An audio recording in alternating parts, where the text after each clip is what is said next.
y'all, Sherry G. Welcome to the channel.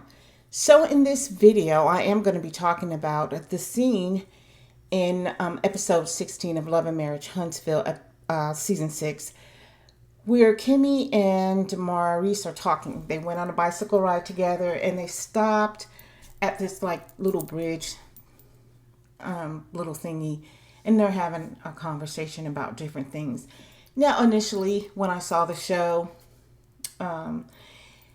I said I wasn't going to expound on this particular scene, but after sitting back and listening to it again, because like I stated earlier, I did want to go back to the show and revisit it and just kind of like think about what was actually happening in the scenes as far as what I could see, and so that I could get a better perspective and then decide what I was going to talk about and if I was going to talk about anything. So with that being said, I did change my mind and decided to go ahead and discuss this particular scene. So before I give my views, keep in mind that the views I expressed, they're my opinion.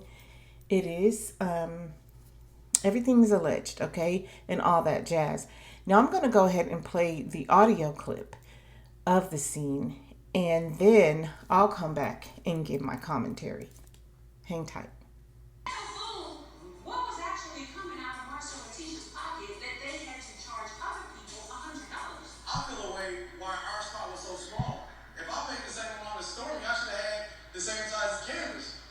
Until you said this, that other people are getting in free, like I'm still don't feel a way about the $100. If I didn't get $100, I think I gave more than $100. I may have disagreed with Stormy and Tiffany. I understood that particular part. Anyway, Tiffany's having a baby meet Ace party. Oh really? That's nice. I think it's a girl thing. Supposed to meet the baby. Tisha got an invitation though, so the fact that Tiffany sent it, I guess Tiffany's in a better space. I'm gonna call her tonight to see if she's going. I was gonna also go to the little Yummy store. You know what that is? Yeah. It's from my egg, right? It's not in the toilet. I need another one. You know that. I didn't know that. Like during my treatment and stuff, I've been wanting them so long. I feel like I didn't hold it in. Like I had to start over and like make those muscles strong again. That's my effort at trying to work on, the whole decrease libido. At this point, I'm trying whatever I can to get this sex thing back on track, because it's clearly not. It just absolutely isn't. So I'm hoping the Yummy egg will get us back on track. Even if it doesn't help me right away, trust me, it helps him. I don't know if it's strictly a physiological thing. This is a mental thing, Kimmy.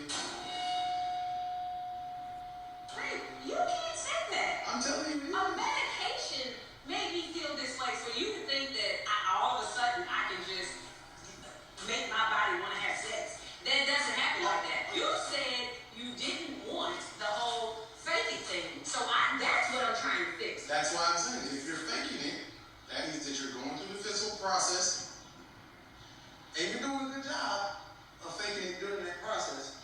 So physically, everything works fine.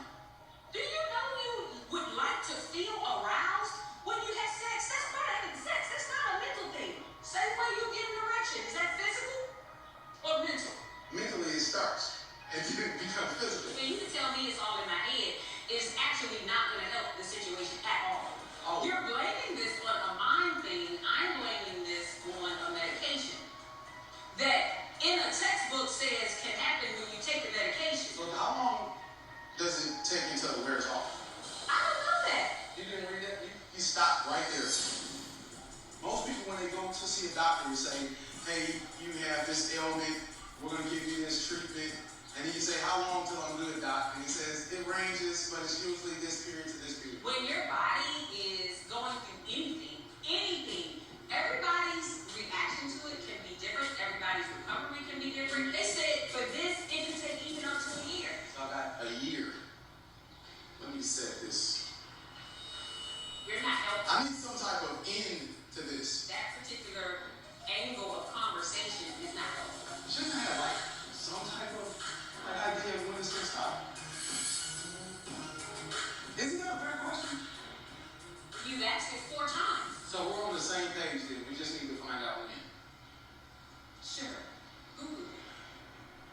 Because I get no X. It'll be a conscious choice. Coming up. Okay, y'all. So there you have it. That's Maurice and Kimmy. One of the things that they revealed in their conversation was that the Scots didn't charge some of the vendors. As a matter of fact, they stated that, or Kimmy stated that they didn't start charging until they noticed that there were going to be more vendors, I guess, than they initially anticipated. More vendors started showing up than they thought were going to be there. So, in my opinion, this points out that they weren't really prepared or as prepared as they should have been for this expo. They didn't have a cutoff for the vendors, for one. They didn't have like a cutoff time for all of the vendors to register. And it just seems like the whole communication piece between the vendors and the Scots, and the people participating, even like with the core group, it just seems like that communication was lacking. And then so we go on, Maurice's point though, about the $100, and that if I pay $100 and someone else pays $100, that our space should all be equal. I think that point is pretty valid, and so he seems to be a little perturbed that Stormy, she had she had like a whole corner, and everyone else had a smaller space. And I really think that, if I remember correctly, Kimmy, and from what I could recall from the event when they showed it, Kimmy and Maurice was kind of talked off into the back. So I get his point about that. But here we go again, y'all. And we're talking about Kimmy and her fighting to get her libido back, while Maurice thinks it's all in her head. And I really didn't want to talk about this, but it just, to me, I think this is more than just for TV, actually. I think this is really Maurice. And this is really how he thinks. He thinks that if she can fake it, then it should be enough, because he said that it starts in your mind. And for most guys, I believe that's true. Like, they just think about it and they get aroused. But what arouses men and women, it's totally different for the most part. Not all men are the same. Not all women are the same. I grant it. I'm just talking about in majority of the cases, in my opinion. And from what I know and what I've read, right? Women need a little bit more than just to think about it in most cases. We need that foreplay way before the event actually happens, right? Before we actually get into it. And for me, it's mental stimulation as well. I like having a very intellectual conversations. I ain't gonna put all my business out here, but anyway, y'all get what I'm saying. It's just totally different. I feel like he's not hearing Kimmy, and this is just my opinion. It's just my opinion, what I'm about to say right now. I actually think that maybe they need to sit down and just get some counseling to help them get through this, because it is a main topic for them this season. And it does seem to be, in my opinion, real, because I do believe that, I've heard someone say that they didn't even think Kimmy went through her ordeal, but I do believe it, and we can see the mark from the shunt, right? So I do believe that she went through this ordeal. I actually read that somewhere in a comment just a little while ago, but that they didn't think that she was actually experiencing or had experienced her health situation. But I don't think that at all. I think it's very, very real. And everything that she's experiencing as far as sexually, her libido and everything, is all a part of the aftermath of going through something like that. But anyway, I do believe that there's just a miscommunication. Like, he's not hearing her needs, and he's just into what he needs and what fulfills him. And he's not understanding that it is different for her, and she needs something different as a woman in general. But on top of that, now she has, the medical issue. She has a situation with the medicine that just changes everything for you hormonically, right? So he's totally missing that. And I think that, maybe they could sit down and, use some counseling. It was just really crazy to me that she tried to explain to him. He wanted to know specifically, like, how long he had to wait. And she told him, like, this thing could take up to a year for me to get over, for me to get back, to being myself.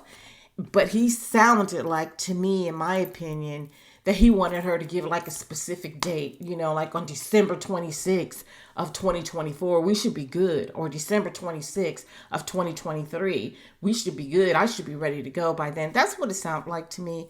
But anyway, when Kimmi rode her bike off, she said something. I forgot what she said to him. But to me, guys, I don't know if you heard it. I actually had to replay it a couple times. But I sensed a little quiver in her voice, like she was about to cry. So anyway, that's all I have on this particular scene. I'll be back with some more video. Like I said, I broke everything up, and I'm just going back through everything. And so I can absorb, take it in, and then come back with my videos. You guys, if you haven't done so, please like this video, subscribe to the channel, hit the notification bell. I'll see you soon. Ciao.